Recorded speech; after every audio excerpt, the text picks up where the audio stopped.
all that you call destiny is choice.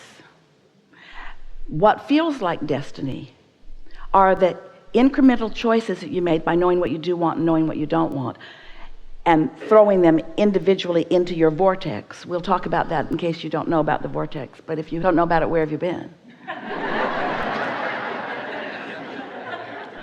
When you get a whiff of your vortex, it feels like destiny because it's calling you in such a strong way.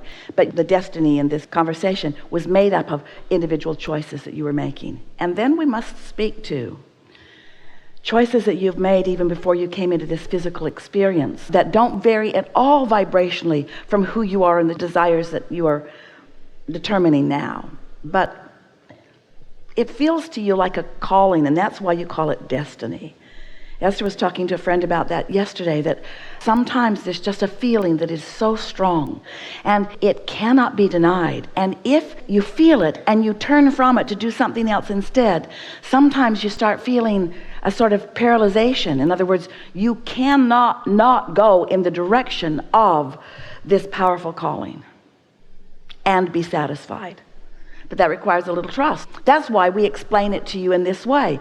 You were non-physical energy before you came into this physical body. Yes. And here you are in this physical body. Yay.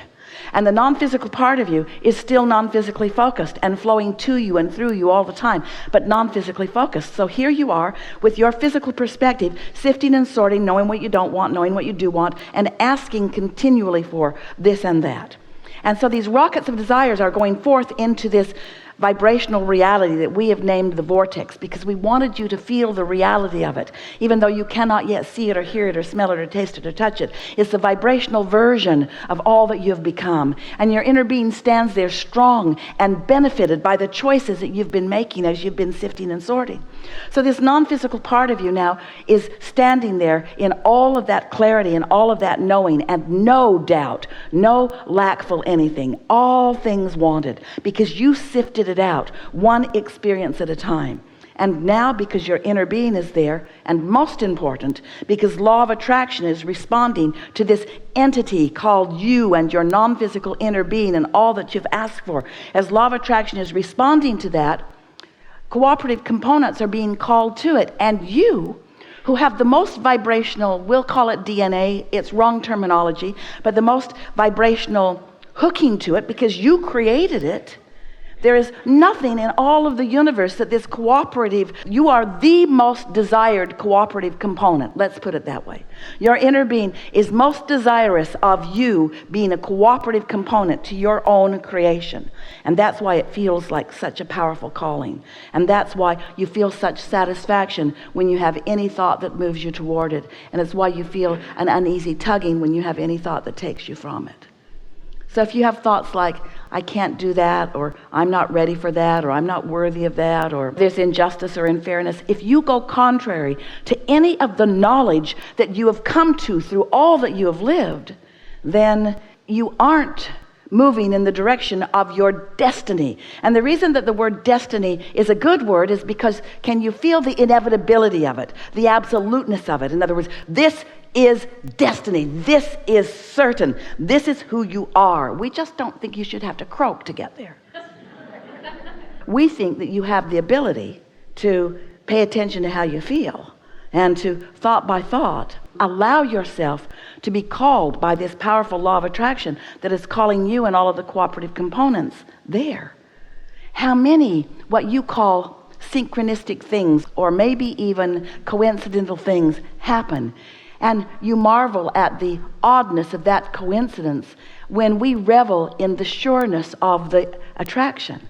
So much is going on, and as you pay attention, as you notice the cooperative components of which you are a part, and you revel in them no matter how large or small they feel.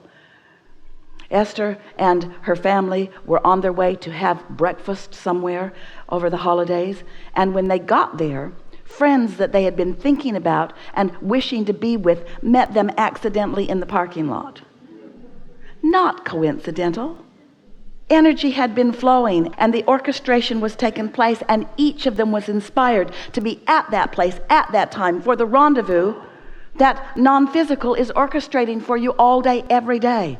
And then another event, and another event, and another event, and another event, until in time you begin to understand that your destiny's got you. Your destiny has you, you see. Your destiny made up of individual choices.